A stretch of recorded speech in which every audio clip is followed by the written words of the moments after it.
नमस्कार मंडळी, मी तुमचा मित्र पाटील. मित्रांनो, बरीच लोक काय करतात माहिती आहे का, सेकंड हँड कार घेतात आणि ते नेमकं कुठं फसतात किंवा त्यांना कसं फसवलं जातं त्याचं एक उत्तम उदाहरण तुम्हाला मी सांगणार आहे. मित्रांनो, बरीच लोक आहेत सेकंड हँड कार घेताना व्यवस्थित बघत नाही, फक्त वरचा भाग बघतात, आतला भाग बघत नाही. अशीच एक गोष्ट आमचा एक मित्राचा म्हणजे मित्र, त्याचा कोणतरी मित्र होता, त्याने ती गोष्ट त्याला शेअर केली आणि त्याने मला एक सांगितली. तर मित्रांनो, त्याने गाडी घेतली होती, काहीतरी अल्टो गाडी घेतली होती त्याने, आणि ती जवळजवळ एक 70 का 75 हजाराला कार घेतलेली. ती 70-75 हजाराचा ती म्हणजे कार घेतलेली आहे. तर त्या गाडीमध्ये त्याला कसं फसवलं गेलं हे तुम्हाला माझ्या या व्हिडिओमध्ये सांगणार आहे. तर चला, तुम्हाला मी एक एक्झाम्पल सांगतो.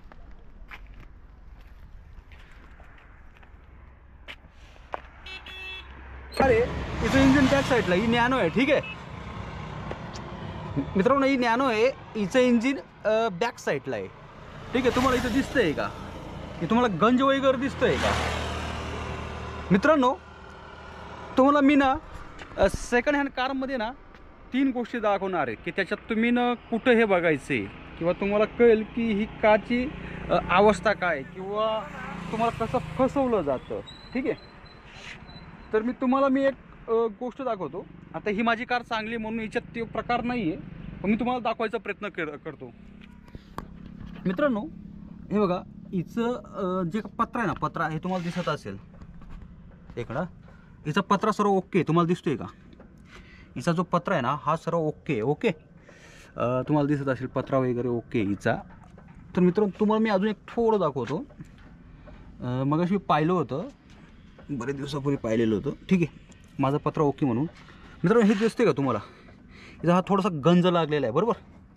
माझा बोट वगैरे तुम्हाला दिसत आहे, इथं गंज लागले. तुम्हाला कॅमेरामध्ये व्यवस्थित दिसत नसेल, एखादं तुम्हाला मी उदाहरण दाखवतो, ठीक आहे. हा बघा, हा पत्रा इथं जॉईनिंग आहे, बरोबर. हा ओके, इथं काही प्रॉब्लेम नाही आहे किंवा या गाडीची स्थिती खूप चांगली आहे, ओके. ही कंपनी तेव्हाचं बनवलेलं आहे, इथं कुठे नॉन ॲक्सिडेंटल ही कार आहे म्हणून इथं प्रॉब्लेम नाही आहे. तर मित्रांनो, हा गंज तुम्हाला दिसतोय ना, हा गंज हा एवढा असेल तर चालेल तुम्हाला, ठीक आहे. जर याच्यात पूर्ण गंज इथून लागलेला आहे, हा पूर्ण असा लागलेला आहे आणि हा पूर्ण इथून इथंपर्यंत, म्हणजे जी पण बॉडी जिथून स्टार्ट होते तिथंपर्यंत, हे तुम्हाला दिसते का, ही लाईन इथून हा गंज लागलेला आहे आणि हा पूर्ण असं पूर्ण लागलेला आहे, पूर्ण म्हणजे खाल्ला गेलेला आहे, गंज लागलेला इथून पूर्ण लागलेला आहे, हे तुम्हाला दिसते का? इथून पूर्ण लागलेला आहे, इथून पूर्ण खाल्ला गेलेला आहे, ठीक आहे, खाल्ला गेलेला आहे. तर त्याला मित्रांनो म्हणतात आपल्या भाषेत, इंग्लिशमध्ये त्याला शब्द वेगळा आहे, त्याला मराठीत म्हणतात, म्हणजे आपल्या गावठी भाषेत वापरू डायरेक्ट तुम्हाला कळायला पाहिजे, खाल्लेला पत्रा किंवा सडलेला पत्रा किंवा गंजलेला पत्रा. गंजलेला पत्रा असतो ना, ती कार अजिबात घ्यायची नाही. तिला म्हणतात मित्रांनो रस्टिंग, म्हणजे रस्ट म्हणजे मेटल खाल्लेला पत्रा खाल्लेला कार. मित्रांनो, गाडी घेताना तुम्हाला 3 वस्तू प्रामुख्याने बघून घ्यायची आहेत. 3 वस्तू, 3 म्हणजे गोष्टी, 3 गोष्टी. मित्रांनो, मी कोणताही कार एक्सपर्ट म्हणजे आपण म्हणू शकतो किंवा मेकॅनिकल नाही आहे किंवा या क्षेत्रामध्ये मी काम केलेलं नाही आहे. पण मित्रांनो, मी पहिली कार घेतलेली आणि माझी चांगली निघाली. त्याचं कारण काय होतं माहिती आहे का? मी यूट्यूबवर हे सर्व व्हिडिओ बघू मला कारसुद्धा येत नव्हती, पण मी यूट्यूबवर याचा अभ्यास केला की कार घेताना आपण कोणत्या 3 गोष्टी बघायच्या आहेत की तुम्हाला वेळं बनवलं जातं सेकंड हँड कार घेताना. मित्रांनो, अतिशय महत्त्वाची माहिती आहे. माझ्या मागचा मी व्हिडिओ बनवतो, माझा कंटेंट पण नाही आहे कारचा, मी वेगळेच व्हिडिओ बनवत असतो, त्याचा तुम्हाला भरपूर प्रतिसाद मिळतो. पण आपल्या लोकांची जी मागणी आली होती आणि आमच्या एका मित्राने स्टोरी शेअर केली होती की त्याला कसं फसवलं गेलं आहे त्याच्यामध्ये. मित्रांनो, गाडी तुम्हाला स्वस्त दिसते ना किंवा बाहेरून दिसते ना, गाडी आपण घेऊन टाकायची असं काम नाही करायचं. बाह्यमन आपल्याला माहिती आहे कसं आहे, पण अंतर्मन बघावं लागतं. ठीक आहे, उदाहरण म्हणून वापरलं. मित्रांनो, आता हिचं इंजिन आहे ना, इथं आतमध्ये हे तुम्हाला मी खोलून दाखवलं असतं.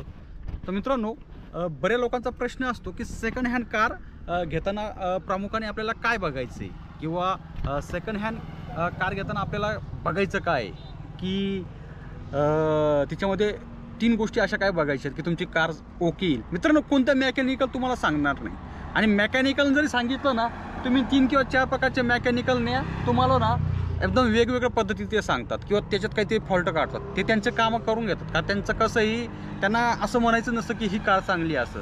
तुम्हाला काहीतरी प्रॉब्लेम ते क्रिएट करून देणार, बरोबर. तर मित्रांनो, मी तुमचा मित्र पाटील आणि तुम्हाला अतिशय महत्त्वाची मी ही माहिती देणार आहे की मगाशी तुम्हाला ते मेटलचं मी दाखवलं, तिथं तो प्रॉब्लेम नाही म्हणून तुम्हाला कळाला नसेल, पण माझ्या पद्धती तुम्हाला सांगतो. तर मित्रांनो, तुम्हाला सेकंड हँड कार घेताना काय बघायचं आहे त्यासाठी तुम्हाला सर्वप्रथम माझा चॅनल सबस्क्राईब करून घ्या आणि हा व्हिडिओ जास्त लोकांपर्यंत शेअर करा आणि माझा व्हिडिओ कंटिन्यू स्किप न करता व्हिडिओ कंटिन्यू बघा. तुम्हाला दाखवणार आहे सर्वप्रथम आपल्याला काय बघायचं आहे. मित्रांनो, मगाशी मी तुम्हाला तिथं थोडंसं दाखवलं गंज लागलेला. मित्रांनो, काय असं माहिती आहे का, जेव्हा त्याने ती कार घेतलेली होती त्याने काय केलं, वेड्याने आतलं इंजिन पण चेक केलं नाही, नंतर त्याने हे पण नाही बघितलं की याच्यात प्रॉब्लेम काय आहेत. त्याने गाडी स्टार्ट केली, गाडी स्टार्ट झाली, त्याने 1-2 राऊंड मारला, 1-2 किलोमीटरचा, गाडी डन करून टाकली. 75 का 80 हजारला काही घेतली ती गाडी, ठीक आहे. मित्रांनो, 75-80 हजार ती गाडी त्याने घेतली ना, ठीक आहे, काय विषय नाही. पण ती गाडी 75 का 80 हजार ती घेतली. मित्रांनो, ती गाडीची आज व्हॅल्यू आहे ना 75-80 नाही, 5,000 सुद्धा नसेल किलोच्या भावाने घेतलं तर. कारण त्या गाडीत तो एवढा त्याला अटकवलं गेलं.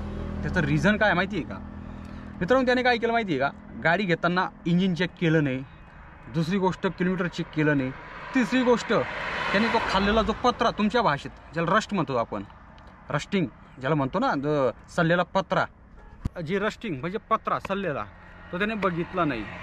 तर त्याचा प्रॉब्लेम काय निघाला माहिती का, त्याला पूर्ण गाडी ती याला टाकावं लागली, कुठं, गॅरेजला. आणि तिला एवढा खर्च आहे ना, त्याच्या गाडीने जे 75-80 हजाराची घेतलेली आहे ना, त्याच्या आसपास त्याला खर्च आहे डायरेक्ट असं गॅरेजवाला म्हणतो. तर मी तुम्हाला मित्रांनो दाखवतो. सर्वप्रथम काय करायचं आहे, ही जर गाडी आहे ना, ही बाहेरून कशी असे ना, ठीक आहे, या डॅमेज असते ना, चालतं, हे डॅमेज असतील तुम्हाला, हे दिसते का तुम्हाला, हे बघा डॅमेज वगैरे, किंवा हा बाहेरचा जो मेटल आहे, काही आता इथं थोडं फायबर आहे बघितलं, हे मेटल वगैरे हे क्रॉस जरी असेल तरी चालेल, काय विषय नाही. तर मित्रांनो, हा जो पत्रा आहे ना गंजलेला, हा पत्रा याचा चांगला आहे, पण इथं काहीतरी ते डॅमेज झालं म्हणून तसं ते झालेलं आहे. पण ओरिजिनल याचा जो पत्रा आहे खूप चांगला आहे हिचा. मित्रांनो, सर्वप्रथम हा पत्रा, हा त्याने काय केलं माहिती आहे का, त्याने बघितलंच नाही. गाडीच्या आत म्हणजे थोडं खालच्या भागात त्याने ढुंकून बघितलं नाही पत्रा वगैरे कसा होता. तर तो पत्रा अक्षरशः खाल्ला गेलेला होता. तर तो एवढा खतरनाक होता, हा तुम्हाला दिसतंय का, त्याच्या गाडीचं इथून आतमध्ये पूर्ण पत्रा खाल्ला गेलेला होता. आता मित्रांनो, तुम्हाला मी सांगतो, इथून आतमध्ये पत्रा खाल्ला गेला होता, खालच्या भागात पण खाल्ला गेलेला होता, पुढच्या भागात बी खाल्ला गेलेला होता, आतून होता हे सर्व, त्याला कळलंच नाही ते. तर मित्रांनो, हा जर आतून भागात हा जो पत्रा खाल्ला गेला असेल ना, हा मोजून 3-4-5-6 महिन्यात काय होतं माहिती आहे, गाडी थोडं व्हायब्रेट, म्हणजे आपण चालवतो ना, काही दिवसात ही जागा पूर्ण पोकळ होऊन जाते. पोकळ जो पाऊस असतो ना, पाऊस, त्याचं तो पाणी आतमध्ये शिरतं. नंतर हा जो काच आहे हा लूज होऊन जातो, हा बाहेर निघायचा चान्स किंवा फुटायचा चान्सेस वाढतो, ठीक आहे. हा झाला विषय कॉमन.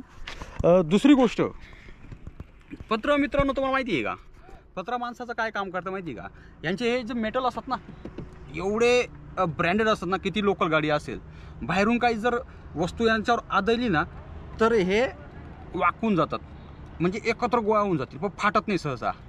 त्याचं कारण म्हणजे जसं माणसाचं तवचे आणि तसं हे पत्रे काम करतात. हे मित्रांनो, तुमच्या गाडीला ना बाहेरून जे काही पाऊस, आतलं बाहेरचं पाणी आतमध्ये येऊ देत नाही, इंजिन सेफ्टी, वारा, वादळ किंवा क्लायमेट असतं ना, या सर्वांच्या गोष्टीचं रक्षण हे मित्रांनो हा पत्रा करत असतो. जर हाच जर खराब जर झाला मित्रांनो, गाडीमध्ये मी तुम्हाला सांगणार 50% काहीच राहत नाही डायरेक्ट. त्यामुळे ते रश गाडी ती पहिले बघून घ्यायची, पत्रा खाल्लेली ती जर असेल तर पोट घेऊ नका मित्रांनो, त्याला मोठा खर्च आहे. असं मी काही मेकॅनिकल आहेत त्यांचं मी त्यांच्याकडून तोंडात ऐकलेलं आहे, किंवा त्या गोष्टी आपल्यालाही कळतात. दुसरी गोष्ट मित्रांनो, तुम्हाला ना मार्केटमध्ये कसं फसवलं जातं माहिती आहे का, सर्वात मोठं म्हणजे ना किलोमीटर स्कॅम. मित्रांनो, हा व्हिडिओ माझ्या यूट्यूब चॅनलला जे किलोमीटर स्कॅमचा अजून मी तुम्हाला ना 90% लोकांनी सांगितलेलं नाही, तुम्हाला कसं वेळ बनवलं जातं. किलोमीटर स्कॅम कधी ऐकलेलं आहे का, तुम्ही जावा सेकंड हँड मार्केटला, बऱ्याच गाड्यांचं किलोमीटर 60-70 किलोमीटर दाखवलेलं असं असतं, 60-70. सर ही गाडी तुम्हाला घ्यायची सेकंड हँड घ्या, 70 किलोमीटर चाललेली आहे, 60 किलोमीटर चाललेली आहे. मित्रांनो, तुम्हाला माहिती आहे का, कधी पण सांगतो 1 लाख किलोमीटरच्या अंडरमध्ये जी गाडी असेल ते तुम्ही सेकंड हँड म्हणून वापरू शकतात. असं कोणताही नियम कोणी तुम्हाला, साधा बेसिक ड्रायव्हर असेल तरी सांगेल. पण 60-70 किलोमीटर जर ती असेल, कोणी काय म्हणतात चांगली चाललेली आहे, म्हणजे कमी चाललेली बुवा, असं म्हणतात की ती ॲव्हरेजमध्ये की तुम्हाला ही गाडी तुम्ही वापरू शकतात सेकंड हँड 5-10 वर्षे काय असेल ती. पण तीच गाडी मित्रांनो तुम्हाला असं वेडे बनवलं जातं, म्हणजे असं काही ठिकाणी होतं बरं, सर्व लोक नाही करत, काही असं बिचारे जुनियन असतात तशी लोक करत नाही. मित्रांनो किलोमीटर स्कॅम हा मी असं तोंडून ऐकलेलं आहे की 2-3 स्टेटचे जे काही मला असं मेकॅनिकल वगैरे त्या लोकांचा मी अनुभव घेतला, बाहेरून येऊन इकडं कामं केलेली आहे, ते असं बोलले की किलोमीटर रिवर्स आणलं जातं.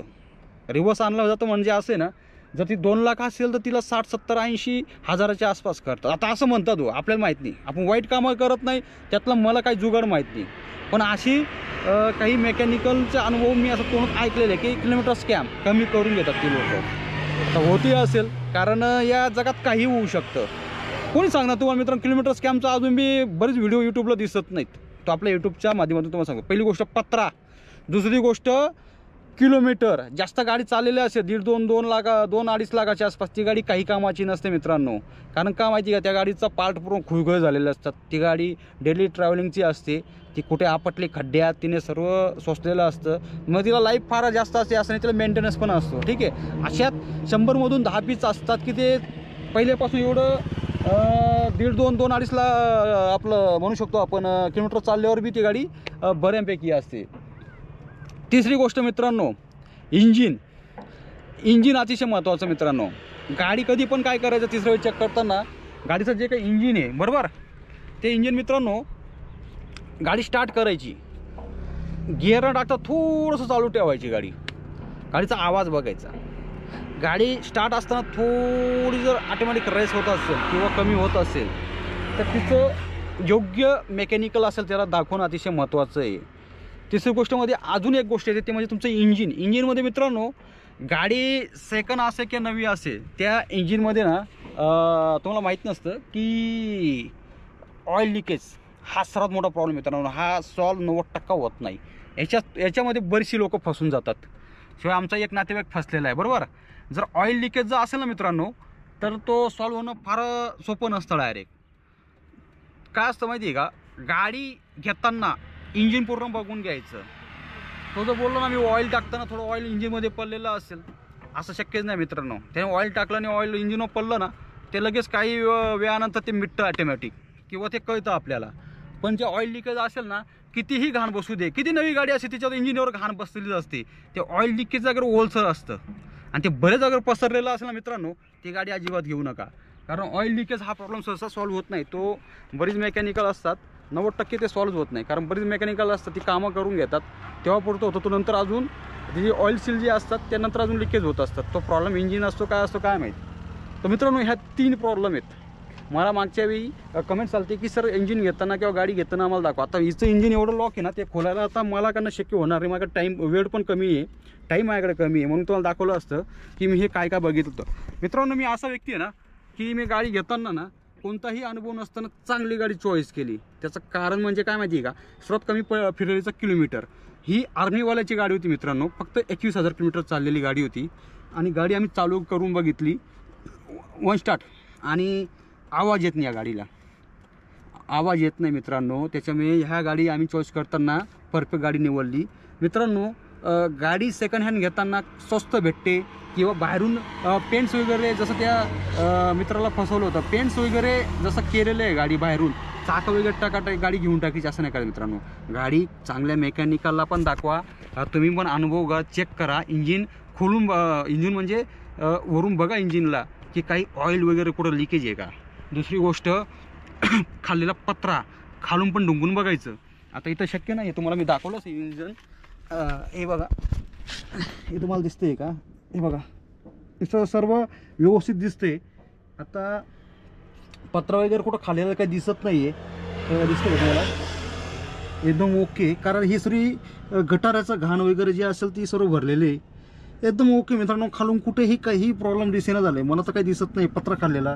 हे बघा इथं काही ऑइल लिकेज वगैरे या त्या गोष्टी दिसत नाही. तुम्ही मित्रांनो खालून चेक केलं असेल, तुम्हाला ऑइल लिकेज वगैरे इथं कुठं दिसत नाही आहे. ऑइल लिकेज वगैरे कुठं दिसलं का, तिथं दिसत असेल तर मला कमेंट बॉक्सला टाका. तर मित्रांनो या 3 गोष्टी तुम्ही बघून घ्यायच्या. आणि कोणत्याही कार एक्सपर्ट आपण म्हटलो ना, कोणत्याही मेकॅनिकल वगैरे त्याच्याकडे जायची गरज नाही आहे. या 3 गोष्टी बघून घ्या, कार अतिशय तुम्ही परफेक्ट चॉईस कराल, तुम्हाला कोणाकडे जायची गरज पण नाही पडणार. ठीक आहे मित्रांनो, हा व्हिडिओ मी मी स्वतः एक मिडल क्लास आहे म्हणून मिडल क्लास लोकांसाठी बनवलेला असतो. माझं हे कंटेंट नाही आहे, मी कोणताही कारमध्ये डीलर आहे त्या गोष्टीमध्ये काम करत नाही, पण मी आपल्या लोकांसाठीच हा व्हिडिओ बनवतो. तर मित्रांनो, आशा करतो तुमचा हा भावाचा व्हिडिओ आवडला असेल. तो व्हिडिओ आवडल्यास जास्तीत जास्त लोकांमध्ये तो व्हिडिओ शेअर करा आणि कार वगैरे सेकंड हँड घेताना या गोष्टी बारकाईने बघा. एक पत्रा, दुसरी गोष्ट म्हणजे इंजिन आणि तिसरी गोष्ट म्हणजे काय बघणार? एक पत्रा, दुसरी गोष्ट म्हणजे इंजिन आणि तिसरी गोष्ट म्हणजे किलोमीटर. अतिशय महत्त्वाचं मित्रांनो, किलोमीटर स्कॅममध्ये तुम्ही फसू शकतात. पण या गोष्टींकडं लक्ष द्या बारकाईने आणि आपल्या ओळखीचे जी काही लोक असतील त्यांच्याकडे कार घ्यायचा प्रयत्न करा. मित्रांनो, घेतो तुमचा निरोप. जय शिवराय, जय शंभूराजे.